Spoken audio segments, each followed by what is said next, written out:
ভাই বার্সেলোনার খেলা কালকে দেখে আমি জাস্ট হাসতেছিলাম এন্ড চিন্তা করতেছিলাম যে বার্সেলোনা বোধহয় তাদের এ যাবৎকালের যতগুলো গুড লাক ছিল এবং সামনে তাদের যেসব গুড লাক আছে সবগুলো ইউজ করে ফেলছে। না হলে লাস্ট কবে আপনি দেখছেন যে বার্সেলোনা একদম খেলার শুরুর দিকে একটা পেনাল্টি পায়, তাও আবার একটা না দুইটা পেনাল্টি, সেখান থেকে রাফিনা যে মাত্র স্কোর করছে পুরো ম্যাচটা আমাদের হয়ে গেছে। আমাদের প্লেয়াররা এবার জাস্ট টয়িং করতেছিল সেভিয়ার সাথে অ্যান্ড লাস্ট পর্যন্ত 5-2 গোলের একটা বিধ্বস্ত স্কোর লাইন নিয়ে আমরা হারাই দিই সেভিয়ারে। এখন আপনার মনে প্রশ্ন আসতে পারে যে ভাই এখন তাহলে পেনাল্টি খুব হালাল, তাই না? আমাদের সময় হারাম, এখন শুধু হালাল। এটা নিয়ে একটু পরে কথা বলতেছি, বাট কালকের ম্যাচ নিয়ে কথা বলবে, কালকের দিনটা নিয়ে কথা বললে সব কিছু কেমন জানি পজিটিভ একটা ভাইবে ছিল। বার্সেলোনাতে কালকে একটা প্রেসিডেন্সিয়াল ইলেকশন হয়েছে যেখানে জোয়ান লাপোর্তা আবার জিতে গেছে এবং ভিক্টর ফন্ট থেকে সে কিন্তু ভালো ক্যান্ডিডেট ছিল। সো আমি খুশি। এর উপর বার্সেলোনা 62,000 ক্যাপাসিটি নিয়ে ক্যাম্প নোতে ব্যাক করছে। এর আগে মনে 44,000 ছিল, এখন হচ্ছে 62,000 উন্নীত হয়েছে এবং আমাদের মোস্ট ইম্পর্টেন্ট আমাদের যে আলট্রা সেকশন আছে ওইটা ওপেন হয়ে গেছে, যেটা আমরা কালকে তাদের প্রেজেন্সটা আমরা কালকে বুঝতেছিলাম, যেভাবে মাঠে বাঁশির শব্দ, ঢোলের শব্দ, ফ্ল্যাগ, আমরা সব কিছু দেখতেছিলাম। অ্যান্ড আরেকটা পজিটিভ নিউজ হচ্ছে গাবি ইজ ব্যাক। এখন দেখেন গাবি ওই সমস্ত প্লেয়ারগুলোর মধ্যে একটা যারা এই ব্যাচটাকে তাদের এই জায়গাটাতে রাখে, বুকের বাম পাশে কিন্তু তাদের এই ব্যাচটাকে তারা রাখে। গাবির আমার এখনো গাবি কালকে যখন আসতেছিল দেখলাম যে পুরা ক্যাম্প নো স্ট্যান্ডিং ওভেশন দিচ্ছিল। কেন দিচ্ছিল? কারণ গাবি ওই প্লেয়ারগুলোর মধ্যে একটা যে বার্সেলোনার গোল বাঁচানোর জন্য অপোনেন্টের লাথিও খেতে রাজি আছে নিজের মাথায়, এবং এটা তার রেকর্ডও আছে। সো ওই জায়গাটা থেকে গাবি যখন ব্যাক আসতেছে এবং সিজনের এরকম একটা ক্রুশাল মোমেন্টে সবাই হ্যাপি, কুলার্সরা সবাই হ্যাপি। বাই দ্য ওয়ে গাবির কথা বলতে বলতে দেখেন তো আমি একটা সেক্সি টি শার্ট পরছি, খেয়াল করছেন কিনা দেখেন। এই টি শার্টটা আমি নিছি www.itsmyformation.com থেকে। এখন অর্ডার করলে আপনি ঈদের আগে পাবেন না যদিও, বাট কুল স্টাফ রেখে দিতে পারেন। So please order from www.itsmyformation.com। এছাড়া আরও 3টা ভ্যারাইটি আছে বার্সেলোনার ঈদ কালেকশনের বার্সেলোনা এডিশন, সো ওই জায়গাটা থেকে আপনি নিতে পারেন।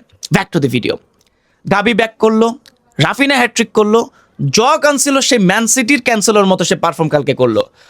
বার্নাল ওয়াজ গুড ডিফেন্সিভলি। মনে হয়েছে যে আমরা যে 2টা গোল কনসিড করছি ওগুলোর পর আপনার কাছে মনে হতে পারে যে আমরা হয়তো অত ভালো খেলি না, বাট আমরা মোটামুটি ভালো খেলছি। So thumbs up to our defence. But overall কথা বললে আমার কালকের ম্যাচ নিয়ে কোনো প্রকার ওইরকম ফ্ল ধরার কোনো কিছু নেই, জাস্ট একটা জায়গা নিয়ে আসে, সেটা একটু পরে বলতেছি। আসেন শুরু থেকে বলি। লাইন আপ নিয়ে কালকে হ্যান্সি ফ্লিক অনেকটা রোটেশনের মধ্যে গেছে, স্পেশালি লামিন ইয়ামালরে সে রেস্ট দিছে। অ্যান্ড লামিন ইয়ামালরে যখন রেস্ট দিছে এবং আমি শুনতেছিলাম যে রাশফোর্ডও মাঠে খেলবে, তখন আই ওয়াজ ওয়ারিড যে ভাই 2টা প্লেয়ার যাদেরকে আমরা ওইভাবে আমরা ফার্স্ট টিমের মধ্যে রাখি না। সো ওই ফার্স্ট টিম বলতে আমি স্টার্টিং 11-এর কথা বলতেছি, স্টার্টিং 11-এ রাখি না। সো ওই প্লেয়ারগুলো যখন একসাথে থাকবে, অ্যান্ড শুনছিলাম ফেরান তোরেস নাকি স্টার্ট করবে, তো ওই জায়গা থেকে একটু একটু তো টেনশন আসে, কারণ গোলটা স্কোর করবে কে। বাট লাইন আপ যখন আমি দেখলাম যে লামিন ইয়ামাল যদিও সাবস্টিটিউটে ছিল, বাট রাফিনা মাঠে ছিল এবং লেভানডস্কি মাঠে ছিল, এবং Raphinha what a player he is. আপনি তার হ্যাট্রিক দেখে হয়তো তাকে প্রেস করবেন, বাট আমি তার হ্যাট্রিক দেখে তাকে প্রেস করতেছি না। হ্যাট্রিকের মধ্যে 2টা পেনাল্টি ছিল, সো ওই জায়গাটা থেকে আমি তাকে একটু মাইনাসে রাখতেছি। বাট তার যে জিনিসটা পজিটিভ কালকে ছিল সেটা হচ্ছে তার ওয়ার্ক রেট। ভাই একটা সময় তো আমি মাথায় চিন্তা করতেছিলাম যে ভাই অলরেডি আমরা 3-1 গোলে আগানো আছি, আর দরকার নাই। সে যেভাবে ফাইনাল থার্ডে আমাদের অবস্থান করতেছে, ওখানে প্রেস করতেছে, দৌড়ায় যায়, ডিফেন্সে যাচ্ছে, এখন আমি জাস্ট চিন্তা করতেছিলাম ভাই আমরা 3-1 গোলে আগানো আছি, ভাই নিউ ক্যাসেলের ম্যাচের জন্য কিছু রাখ, নিউ ক্যাসেলের ম্যাচে পারফর্ম করিস। বাট 2টা পেনাল্টির জন্য ওরে আপনারা অনেকে ট্রল করতে পারেন, বাট লাস্ট যে গোলটা সে দিছে, এরকম গোলগুলাই কিন্তু রাফিনা বানায় ফেলে। সো ওই জায়গাটা থেকে কালকে man of the match I guess রাফিনাই হয়েছে, but man of the match নিয়ে একটু পরে কথা বলতেছি। তবে রাফিনা ওয়াজ সো গুড। রুনিভার দাগি দেখেন ওই রকমভাবে কালকে সে খেলতে পারে না, এটার প্রথম কারণ হচ্ছে সে প্রপার গেম টাইম পায় না, যার কারণে কিছু কিছু জায়গায় এক্সপিরিয়েন্সের ঘাটতি আসতে পারে। এবং তারই রাইট সাইডে কালকে লা লিগাতে ডেবিউ হয়ে গেছে আমাদের নতুন রাইট ব্যাক জাভি এসপার্টের। এখন জাভি এসপার্ট কিন্তু নিউক্যাসলের এগেনস্টে ম্যাচও ছিল। এখন আপনারা অনেকে আমাকে বলছেন যে ভাই জাভি এসপার্টের নিয়ে কিছু বলেন না কেন। আমি ওই রকম একটা লোক যে 5 মিনিটের খেলা দেখে কোনো প্লেয়ারকে জাজ করি না, কোনো প্লেয়ারকে হাইপ করি না। সো কালকে যখন আমি পুরোটা টাইম জাভি এসপার্টকে দেখছি, আমার কাছে মনে হয়েছে যে একটু এক্সপিরিয়েন্স তার মধ্যে যদি ইনজেক্ট হয়ে যায়, সে অনেক বিশাল কিছু হইতে পারে। স্পেশালি আগামী সিজনে আমাদের ব্যাকআপ রাইট ব্যাক হিসেবে তো সে খেলতেই পারবে, কারণ কালকে আমি যেটা দেখলাম যে তার ডিফেন্সিভ অ্যাবিলিটি তো খুব ভালো। এখন অফেন্সিভ অ্যাবিলিটির জন্য তার পাশে ইয়ামাল থাকা লাগবে, কেন সেটা আপনারা অনেকেই জানেন।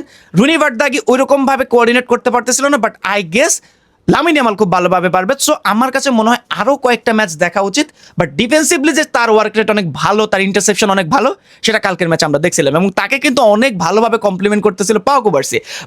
দেখেন পাও কুবার্সি তার বয়সের মাঝখানে যে বিস্তর ফারাক জিনিসটা এমন না, বাট এক্সপিরিয়েন্সের কথাগুলো বলতেছি। কালকে যদি আপনি খেয়াল করে দেখবেন যে জাভিয়ার স্পার্টকে বারবার কিন্তু হেল্প করতেছিল পাও কুবার্সি, যাতে তার সাথে একটা পাসের একটা কম্বিনেশন করতে পারে। সো ওই জায়গাটা থেকে হ্যাটস অফ টু পাও কুবার্সি। এবং পাও কুবার্সির কথা যখন আমি বলতেছি, ডিফেন্স লাইন ওয়াজ সো গুড। দেখেন দুইটা গোল যখন আমরা কনসিড করছি, ওগুলো নিয়ে আসলে আমাদের একটু কথা বলা উচিত যে দুইটাই আমাদের ফ্ল্যাঙ্ক থেকে ক্রস আসছে এবং সেখান থেকে আমরা গোল খাইছি এবং আমরা প্লেয়ারকে মার্ক করতে পারিনি। নিউক্যাসলের এগেনস্টে ম্যাচে এটা আমরা ভুলও করা যাবে না। নিউক্যাসল কিন্তু এরকম অ্যাপ্রোচ তারা নেবেই, তারা রাইট সাইড লেফট সাইডকে এক্সপ্লয়েট করার ট্রাই করবে এবং সেখান থেকে বাইরে থেকে বম্বিং করবে। সো ওই জায়গাটা থেকে আমাদেরকে আরও বেশি ক্রুশাল হইতে হবে ম্যান মার্কিং এর দিক দিয়ে। এবং আমরা কিন্তু লাস্ট ম্যাচে ওইরকমভাবে কিন্তু একটা গোল খাইছি, ম্যান মার্ক আমরা ঠিকভাবে করতে পারি না, যার কারণে তাদের প্লেয়ার এসে আমাদেরকে গোল দিয়ে দিছে। সো এই জায়গাটা থেকে আমাদের একটু কাজ করতে হবে। বাট যেভাবে কালকে তারা খেলতেছিল, কারণ আমার কাছে মনে হয় যে হ্যান্সি ফ্লিক কালকে তাদেরকে নির্দেশনা দিয়ে দিছে যে তোমরা ওই হাই ইন্টেন্সিটি দেখানোর দরকার নেই, এনার্জিটাকে সেভ করো, যেটা আমরা পরবর্তীতে নিউক্যাসলের এগেনস্টে ম্যাচে আমরা ইউটিলাইজ করব। যে মাত্র আমার কাছে মনে হয়েছে যে আমরা এখন কমফোর্টেবলি উইন করতে পারবো, সেই মাত্র থেকে আমার কাছে মনে হলো যে এবার আমাদের প্লেয়াররা একটু ছেড়ে খেলতেছে, যেটা নিয়ে আমার কোনো প্রকার আক্ষেপ বা কোনো প্রকার অভিযোগ নেই। সো এটা তো গেল একটা কথা। এবার আসি পেদ্রিকে নিয়ে কথা বলতে। কালকে আমি অনেককে দেখছি, বিশ্বাস করেন অনেককে দেখছি যে বলতেছিল পেদ্রি রেটিং দেখে। বাট আমার কাছে ওই যে একটু আগে বললাম যে আমার কাছে মনে হয় যে হ্যান্সি ফ্লিক তাকে ক্লিয়ার ইনস্ট্রাকশন দিয়ে দিছে যে দরকার নাই, তুমি জাস্ট মাঠে প্রেজেন্ট থাকো, যেই মাত্র দরকার হবে তখন গিয়ে তুমি যাই প্রেস করবা, তুমি যে বল ক্যারি করবা, এর আগে তুমি মোটামুটি একটু হাঁটা চলা করো, কারণ তুমি যে মাঠের মধ্যে অবস্থান করতেছো এটাই কিন্তু সেভিয়ার মিডফিল্ডটাকে অনেকাংশে ভেঙে দিতে পারে। এবং কালকে যে পজিটিভ ম্যাচের কথা বলতেছি, পজিটিভ ম্যাচের আরেকটা নিদর্শন হচ্ছে আমাদের মিডফিল্ড কিন্তু খুব একটা ভালো খেলে নাই, বাট তাও তারা আমাদের কাছে মিডফিল্ডে বিট হয়েছে। কারণ পেদ্রি যে মাত্র একটু স্লো ডাউন করছে, বার্নাল একটু আপ করছে, যদিও তার খেলাটা আপ টু দ্য মার্ক হয় না, বাট ওই যে দুইটার মাঝখানে যে কম্বিনেশন সেটা তারা ঠিক রাখছে। এবং ড্যানি অলমো কালকে প্রপার মুডে ছিল, একটা গোল তো দিছে, একটা গোল যেটা দিছে এটা তো খুবই ক্লিনিক্যাল একটা ফিনিশিং হয়েছে। বাট এছাড়াও সে বারবার পেদ্রির সাথে 1-1 করতেছিল, বারবার পেদ্রির সাথে সে একই সাথে খেলা ট্রাই করতেছিল, বার্নালের সাথে সে কানেক্ট করতেছিল, যার কারণে মিডফিল্ড আমরা খুব একটা বিট হই নাই। রাফিনার কথা গেল, মিডফিল্ডের কথা গেল, রাইট সাইডের কথা গেল, ডিফেন্স লাইনের কথা গেল, এবার একটা খেলোয়াড়ের কথা বলি। যদিও আমি যতটুকু জানি যে রাফিনা হচ্ছে ম্যান অফ দ্য ম্যাচ হয়েছে, প্লেয়ার অফ দ্য ম্যাচ হয়েছে, বাট আমার কাছে পার্সোনালি জোয়াও ক্যান্সেলোকে ম্যান অফ দ্য ম্যাচ মনে হয়েছে। একটা প্লেয়ার যে শুরু থেকে কালকে বাই প্রাইম ক্যান্সেলও ছিল, লিটারালি ম্যান সিটির ক্যান্সেলের কথা মনে পড়ে গেছে। অ্যান্ড যারা ডাউট করতেছিলেন, যারা বলতেছিলেন যে ভাই সৌদি ফেরত একটা মালদে কেন আনছে, কালকের ম্যাচটাই সেটা প্রমাণ। আমার কাছে মনে হয় যে এই সিজনে আর বালদে ফার্স্ট 11-এ খুব একটা জায়গা পাবে বলে আমার মনে হয় না। এই জায়গা থেকে ক্যান্সেলো যদি এভাবে পারফর্ম করে যায়, he will be our main left back. খুবই সহজ কথা, খুবই সিম্পল একটা কথা।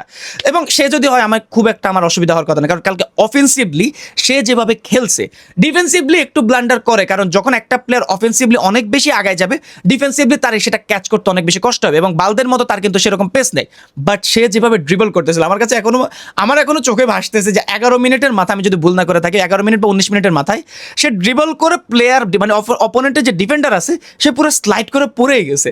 সো ওইটা থেকে আমি অনেক বেশি হাসছিলাম যে ভাই আমাদের লেফট ব্যাকের কাছে পর্যন্ত তারা আজকে ধরা খাচ্ছে। সো আজকে তো তাদের ধরা খাওয়ার দিন। এবং প্রথম যে দুইটা পেনাল্টি হয়েছে, দুইটা পেনাল্টি কিন্তু জোয়াও ক্যান্সেলো উইন করছে।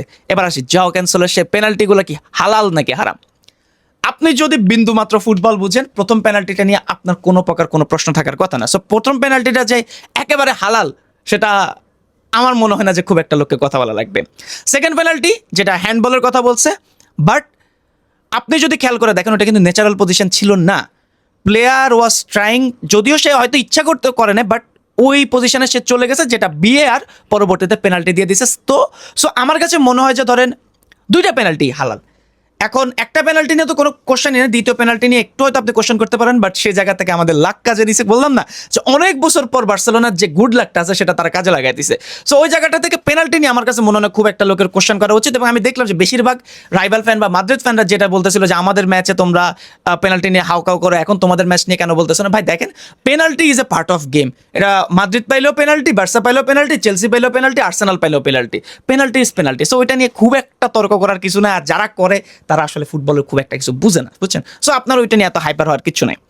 জাও ক্যানসেলো নিজে যে গোলটা দিছে, গোলকিপারকে নাটমেক করাইছে ভাই, গোলকিপারকে নাটমেক করাইছে, এর থেকে আর বেশি কি চান আপনি? গোলকিপারকে নাটমেক করে যখন সে পাওয়ার শটটা নিছে তখন আর কিছু করার নাই। তখন যাই মোটামুটি আমি বুঝে গেলাম যে এই সিজনে ক্যান্সেলো পে ভরসা হ্যাঁ, ক্যান্সেলো কুছ করেগা, এর উপরে গেল।